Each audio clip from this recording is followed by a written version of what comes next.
Irmãos, eu quero meditar nesta manhã sobre a esperança messiânica e a centralidade da cruz. Esperança messiânica e a centralidade da cruz. Porém, num texto que aparentemente pode se pensar, mas o que tem a ver esse texto? E aí é que nós vamos para o estudo da palavra de Deus. Evangelho segundo Mateus capítulo 10. Evangelho segundo Mateus, no seu capítulo de número 10.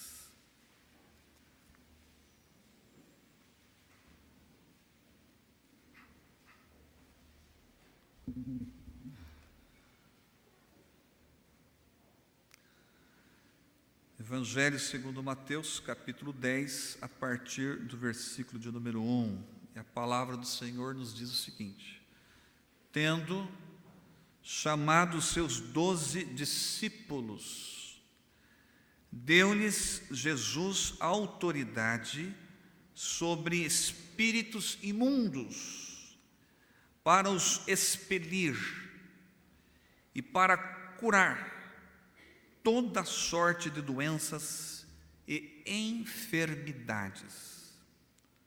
Ora, os nomes dos 12 apóstolos são estes: primeiro Simão, por sobrenome Pedro, e André, seu irmão, Tiago, filho de Zebedeu, e João, seu irmão, Filipe e Bartolomeu, Tomé e Mateus, o publicano, Tiago, filho de Alfeu, e Tadeu, Simão Zelote e Judas Iscariotes, que foi quem o traiu.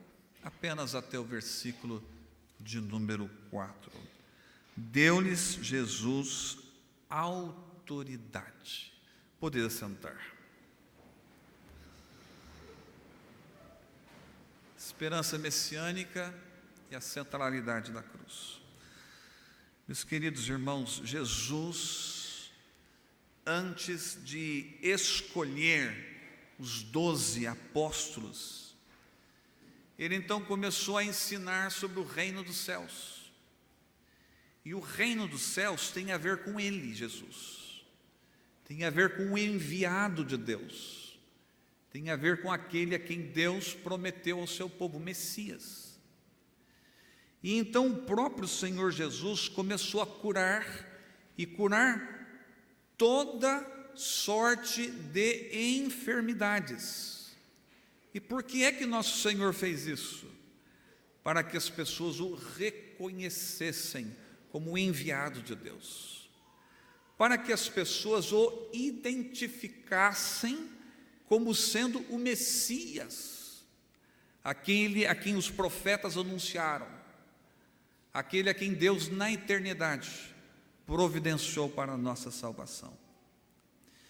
E no encontro, no ministério de Jesus, no encontro com as pessoas, ele se deparou com as ovelhas perdidas da casa de Israel, mas com gente exausta, com gente aflita, com gente ferida, com gente desesperançosa. E essa gente tinha que saber sobre a esperança messiânica. Aquilo que foi anunciado por Deus aos profetas agora se concretizava. A esperança de que haveria de vir o Messias estava presente. Então Jesus olha para a seara e vê: a seara realmente é grande, são poucos os trabalhadores. O que é que o Senhor fez? Naquela noite, meus irmãos, o Senhor se reclusou em oração. E o capítulo 6 do Evangelho de Lucas diz que ele passou a noite inteirinha em oração. No dia seguinte, ele chama os seus discípulos e escolhe entre os seus discípulos 12 homens para estarem com ele, para aprenderem dele, para ver-lhes os ensinamentos E esses apóstolos passam, a partir de agora, mais pelo menos 2 anos junto com Jesus. Para quê?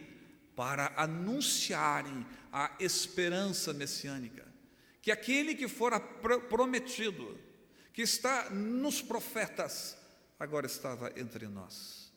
E era preciso levar essa esperança às pessoas. Jesus escolhe 12 homens, ao que parece não eram gente tão importante assim. Nós olhamos para esses apóstolos e não vemos nada de extraordinário. Aliás, aquilo que o Evangelho ou os Evangelhos nos mostram a respeito de alguns deles, na verdade eram homens simples, limitados, insuficientes. Eu queria rapidamente passar por eles. Primeiro, Pedro, primeiro da lista. Alguns estudiosos dizem que é possível que Pedro exerceu desde muito cedo a liderança, uma liderança natural. E quando a gente lê o Novo Testamento, realmente ele é sempre o primeiro a falar, o primeiro a agir, o primeiro a buscar, o primeiro a correr. Então é possível, uma liderança natural. Pedro. Depois seu irmão André. André era discípulo de João Batista. João Batista apareceu pregando sobre o Messias, falando da esperança daquele que Deus haveria de enviar. Então ele já tinha esperança messiânica. E as pessoas inclusive achavam que João Batista era o Messias. Ele diz: não, eu não sou Messias. Aliás, o Messias, eu não sou digno de desatar as suas sandálias. E quando João Batista vê Jesus, ele diz: olha, esse é o Cordeiro de Deus. Diz o texto de João que 2 dos seus discípulos deixaram de andar com João Batista para andar com Jesus. E um desses discípulos era o próprio André, porque era a esperança messiânica. É disso que a nação precisava de Jesus. Depois, nós temos aqui Filipe, um nome embora grego, mas de origem judaica. Morando na Galileia, a cultura gentílica tomou muito conta da Galileia, e a Galileia foi conhecida como Galileia dos gentios. Depois nós temos Bartolomeu, não sabemos quase nada de quem foi esse Bartolomeu, mas os estudiosos acham que foi Natanael, porque sempre ele aparece depois de Filipe, e Filipe foi quem levou Natanael ao conhecimento do Senhor. Um outro argumento é que Bartolomeu é sobrenome, não é nome próprio, mas Natanael é nome próprio, então certamente chama-se Natanael Bartolomeu. Um outro argumento é que depois da ressurreição, Jesus se apresenta aos seus apóstolos, aos seus discípulos, e desses 7 discípulos, a maioria apóstolos, e Natanael está no meio. Então, Bartolomeu é possível que seja Natanael Bartolomeu. Depois nós temos Tomé, nós temos Mateus, é a primeira na lista dos apóstolos que aparece em Mateus 10, Marcos 3, Lucas 6, Atos 1, é a única vez que fala que Mateus é o publicano. Agora, quem está escrevendo o Evangelho aqui é o próprio apóstolo Mateus, e se há uma coisa que ele não esqueceu é o que ele era.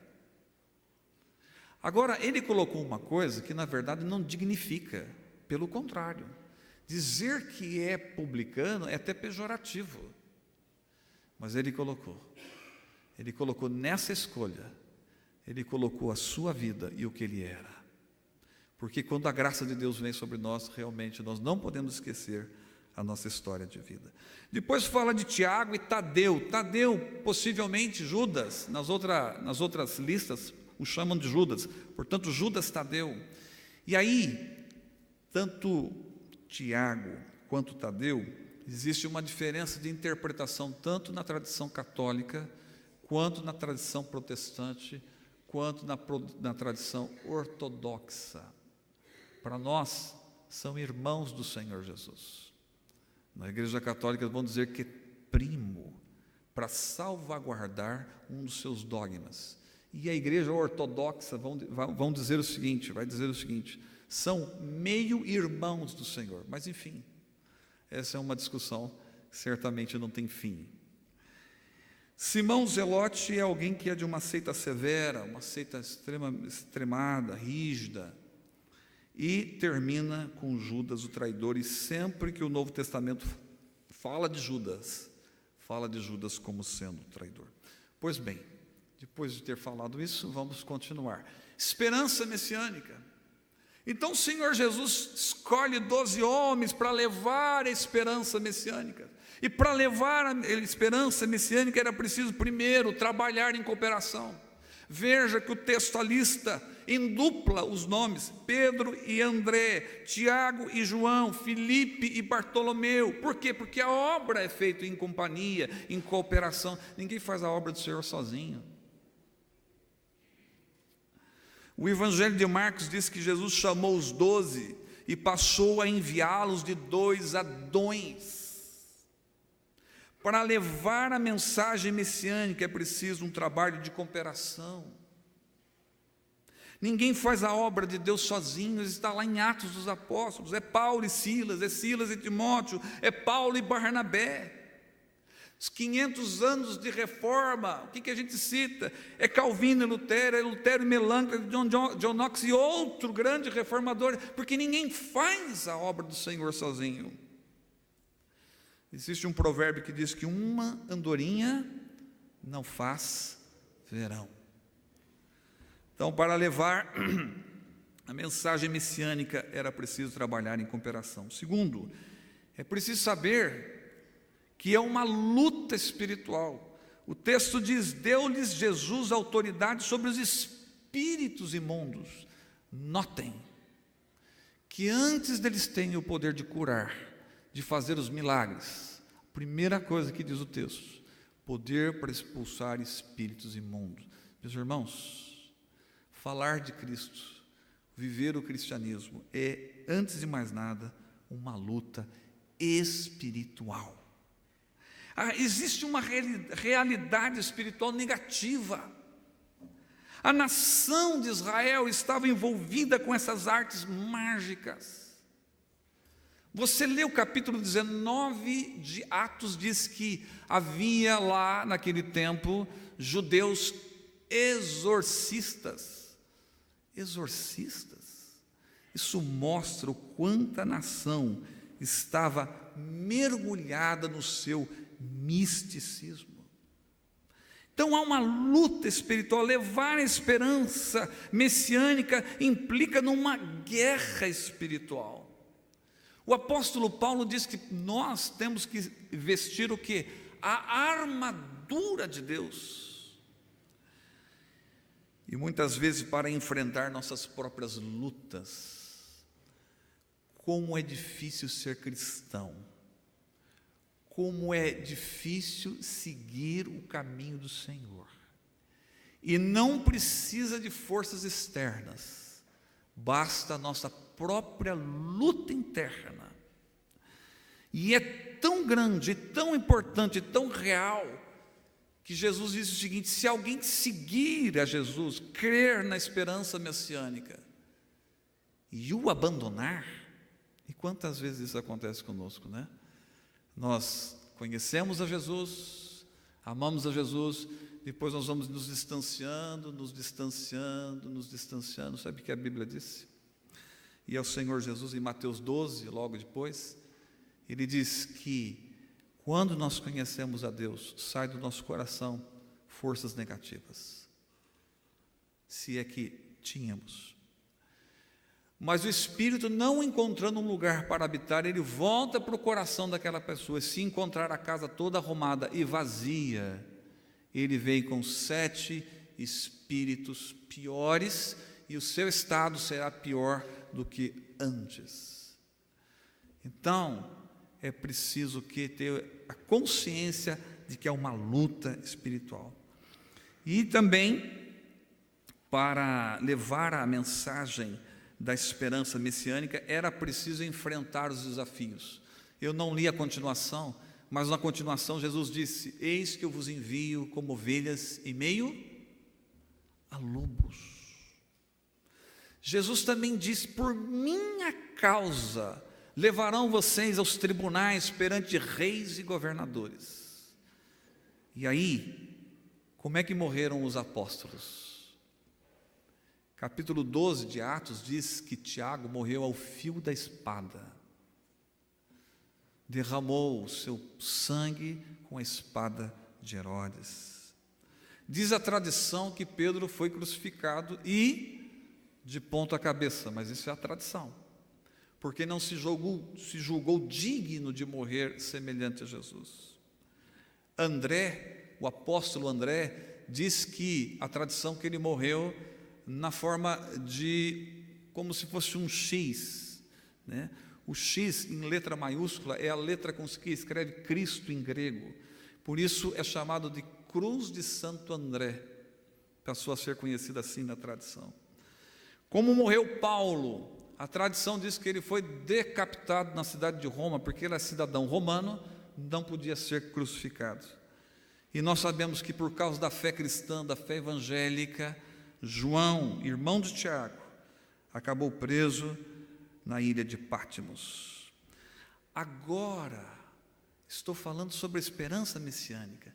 Gente que foi atrás de Jesus por causa da esperança messiânica. Agora, eu quero falar o seguinte: o que eles entendiam por esperança messiânica? Aí é que está o X da questão. Para nós entendermos as ações e o que estava acontecendo no Novo Testamento, eu tenho que fazer essa pergunta: o que é que eles entendiam por esperança messiânica? Eles achavam que o Messias de Deus era um libertador político. Eles achavam que o enviado de Deus haveria de levantar o status de Israel a uma nação poderosa. Eles achavam que o Messias haveria de expulsar os romanos, homens ímpios que dominavam a terra santa, a terra de Israel. Eles achavam que Jesus seria um rei que levaria o status da nação e sentaria no trono do seu país, e aí esse país dominaria as nações gentílicas e pagãs. João Batista, quando anunciou que viria o Messias, ele disse o seguinte: o Messias vem, e ele traz na sua mão a pá, e vai jogar toda a palha no fogo. E de repente João Batista vai preso. Isso está no capítulo 11, um capítulo depois do que nós estamos lendo aqui. E aí ele manda os discípulos perguntarem para Jesus se ele é realmente o Messias ou não. Por quê? Isso é teologia bíblica e da maior profundidade. Se ele disse que Jesus é o Cordeiro de Deus, por que ele manda fazer essa pergunta? Porque um dos conceitos que ele tinha de Jesus era esse, politizado, de que o Messias viria e assumiria o trono de Israel, um trono humano, e consertaria a vida humana, e mudaria a nossa existencialidade, as coisas relacionadas à nossa existência. Mas isso não era o papel do Messias. A esperança messiânica, de uma certa maneira, ela não estava compreendida no seu todo, porque faltava a centralidade da cruz. E Jesus manda responder: olha, digam a João Batista, os cegos veem, os surdos, eles ouvem, os mudos falam, os paralíticos andam, e aos pobres está sendo evangelizado. Então, a consciência messiânica é muito mais do que isso. Ela precisa da centralidade da cruz. Outro exemplo de como a esperança messiânica estava equivocada, de certa maneira. No capítulo 21 de Mateus, é o capítulo em que Jesus vai entrar em Jerusalém para sofrer naquela semana o martírio, seria pregado na cruz do Calvário, sofreria barbaramente. E um pouco antes, que é o capítulo 20, Tiago e João estão preocupados com uma coisa: Os irmãos se lembram o que é, não? Eles mandaram a mãe, acho que não tiveram muita coragem, né? Pediram para a mãe interceder diante de Jesus. O que a mãe foi pedir para Jesus? Antes de Jesus entrar para ser morto em Jerusalém. Senhor, manda que os meus 2 filhos se assentem, um à tua direita e outro à tua esquerda, no teu reino. Mas como uma coisa dessa? Como 2 servos, discípulos de Jesus, porque a ideia messiânica estava equivocada. Achavam que Jesus haveria de criar o reino puramente humano.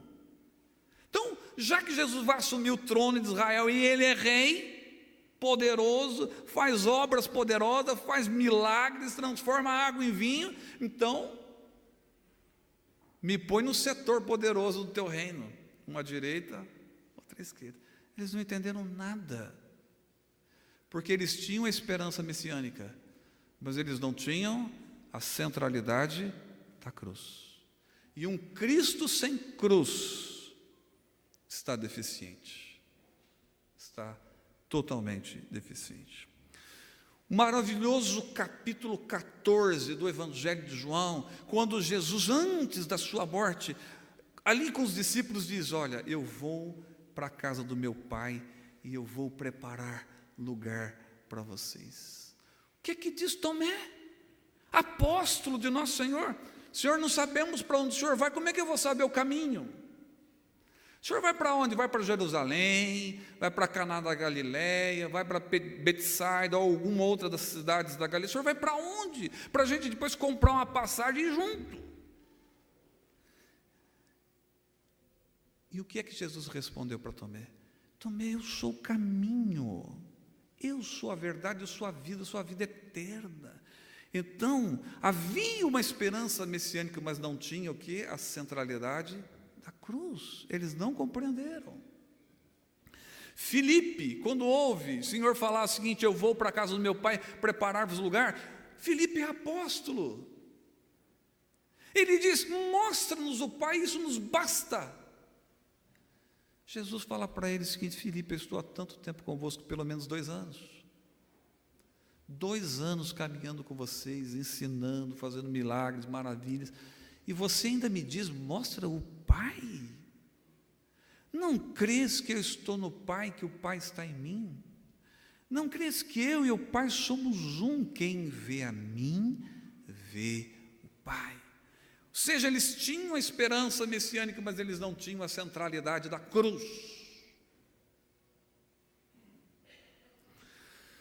Quando no belíssimo sermão de Jesus, capítulo 6 do Evangelho de João, que ele diz: olha, Moisés recebeu o maná, mas eu sou o pão vivo, eu sou o pão do céu, o pão que veio do céu, o pão vivo que há de derramar o seu sangue e dar a sua carne. Portanto, aquele que beber o meu sangue e comer a minha carne terá a vida eterna.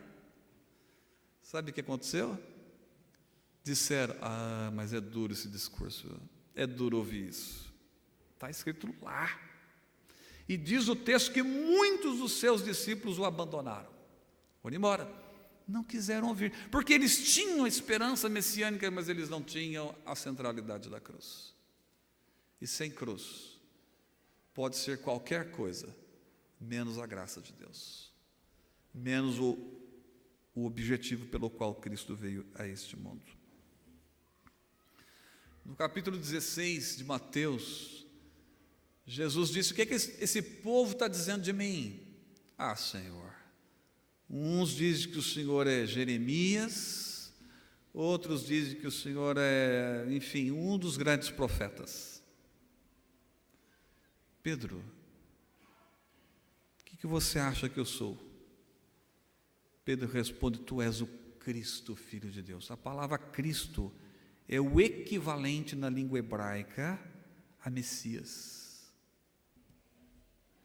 Tu és o Messias, o enviado de Deus. E Jesus fala: de fato.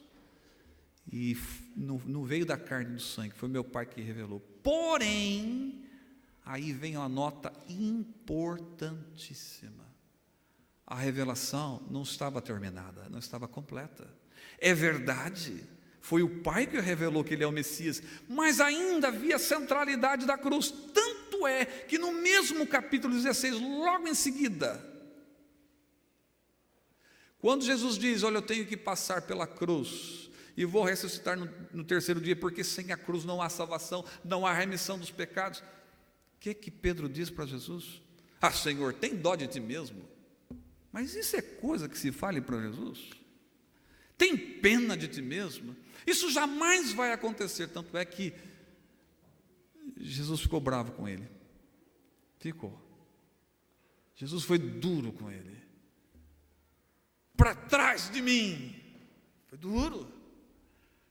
Tu és para mim pedra de tropeço. Porque a esperança messiânica sem a centralidade da cruz está faltando. Porque a esperança messiânica, ela é e desemboca na cruz do Calvário. Sem isso, a nossa salvação está afetada, está inconclusa. Quando o Senhor Jesus, depois do terceiro dia, todo Israel, Jerusalém chorando, triste, seus discípulos, 2 discípulos estão indo para casa, estão a caminho de Emaús. Jesus se apresenta no meio desses 2 discípulos e diz: por que vocês estão assim? O que está acontecendo? E eles dizem para Jesus o seguinte: tu és o único que Israel que não sabe das coisas. Já pensou falar isso para Jesus? Tu é desinformado mesmo, hein, Jesus? Precisa ler mais jornal, internet. Falaram isso para Jesus. Tu és o único Israel que não sabe dos últimos acontecimentos. E Jesus fala o seguinte: ah, tá, quais? E eles dizem o seguinte: esperávamos que Jesus fosse redimir a Israel. Esperança messiânica, mas sem a centralidade da cruz. Eles achavam que Jesus haveria de sentar no trono de Israel, expulsar os romanos, tornar a nação rica e próspera, como no tempo de Salomão. E Jesus ficou bravo de novo com eles. Mas vocês são devagar mesmo, hein? E diz o texto que ele abriu as Escrituras e mostrou que era o que haveria de acontecer com o Messias, e começando por Moisés e os profetas, mostrou que era necessário que o Filho de Deus viesse, assumisse a cruz, carregasse os nossos pecados, derramasse o precioso sangue, para que nós não fôssemos separados eternamente de Deus. Aí então, abriram os olhos dos discípulos, e eles disseram: porventura não nos ardia o coração? Porque sem a centralidade da cruz não arde o coração. O que existe é uma religiosidade. Como você escolhe uma roupa, você escolhe uma religião. Mas a cruz não. Por isso a esperança messiânica e a centralidade da cruz. E Tomé, 2 anos com Jesus. Jesus aparece para os apóstolos. Ele não está junto, sei lá onde é que ele estava. Porque teve uns que foram pescar. Não sei o que ele estava fazendo. Encontra na semana com os apóstolos. E eles dizem: vimos o Senhor. E ele diz o quê? Vocês estão de palhaçada. Vocês estão brincando. Que viram o Senhor? Foi crucificado, foi sepultado, ainda numa sepultura de gente granfina, de um homem rico. Se eu não vir, de jeito nenhum eu vou acreditar. Quando Jesus se apresenta aos apóstolos, a primeira pessoa que ele quis conversa é com Tomé. Tomé, vem cá. O que você disse mesmo? Aquilo que a gente diz quietinho, não precisa nem falar, a mente de Deus capta. Não tem. Ele lê mente e coração, porque ele é divino. Então vai, você não falou isso? Põe a tua mão na minha mão, nas minhas feridas. O que ele diz? Senhor meu e Deus meu. Reconhecendo, inclusive, a divindade de Cristo. Agora sim, esperança messiânica e a centralidade da cruz. Meus queridos irmãos, eu quero terminar concluindo, dizendo o seguinte: deu-lhes autoridades para expelir demônios e para curar, fazer todo tipo de sinais. Eu quero concluir dizendo: isso foi necessário para levar a mensagem messiânica, mas isso não é a coisa mais importante, porque eles tinham milagres, eles tinham poder, eles tinham a esperança messiânica, mas não tinham a cruz de Cristo. Não adianta nada. Se eu não crer que o Cristo que deixou a sua glória e veio para me salvar, eu não entendi nada o que é a graça de Deus. Antes de dar esse poder aos seus apóstolos, Jesus disse no capítulo 7, naquele dia, vocês vão dizer o seguinte: Senhor, em teu nome expelimos demônio, em teu nome fizemos curas, milagres e maravilhas, e eu vos direi, nunca vos conheci. Por que isso? Porque um Cristo sem cruz não faz o mínimo sentido. Quando na missão dos 70, eles voltam encantados, dizendo para Jesus: Senhor, vimos Satanás caindo do céu como um raio. Pois bem, o que mais? Em teu nome, Senhor, os espíritos malignos se nos submetem no teu nome. E estavam todos felizes. E Jesus joga um balde de água fria. Vocês estão felizes por causa disso? Porque os demônios se submetem? Então deixa eu falar uma coisa para vocês: não fiquem felizes por causa disso, porque essa não é o objetivo final. Fiquem felizes porque os vossos nomes estão escritos no livro da vida. Mas não se escreve o nome no livro da vida sem a centralidade da cruz. Esperança messiânica e a centralidade da cruz. Sem cruz não há salvação. E os apóstolos só foram entender isso depois de 2 anos. Só foram entender com a ressurreição de Cristo, quando Jesus apresentou-se vivo diante deles. E a coisa mais interessante, que aí você vai ler a epístola de Pedro, e aí é completamente diferente Pedro escrevendo. Ele fala da esperança de uma nova vida, ele fala dos céus, ele fala da graça, ele fala do sangue precioso de Jesus. Mas por quê? Porque agora ele tem a visão da cruz. Agora ele entendeu que a nossa fé está no Cristo que deu a sua vida por nós. Essa é a centralidade da nossa fé, e essa é a base dos apóstolos agora. A igreja está fundamentada na base apostólica, na base dos apóstolos. Portanto, não adianta essas coisas que estão acontecendo por aí. Pode até acontecer esses milagres, pode acontecer até mesmo essas coisas miraculosas, mas isso não me convence, porque as igrejas hoje têm isso, mas não têm Cristo. Tem a esperança messiânica, mas não tem a centralidade da cruz. Isso não serve, porque a coisa mais importante é a obra redentora de Cristo Jesus. E por isso eu amo a mensagem da cruz. Sim, eu amo a mensagem da cruz. Após cantarmos, eu quero convidar você a participar da ceia. Você que é membro de alguma igreja evangélica, que crê na obra redentora da cruz, então venha junto conosco participar da ceia do Senhor.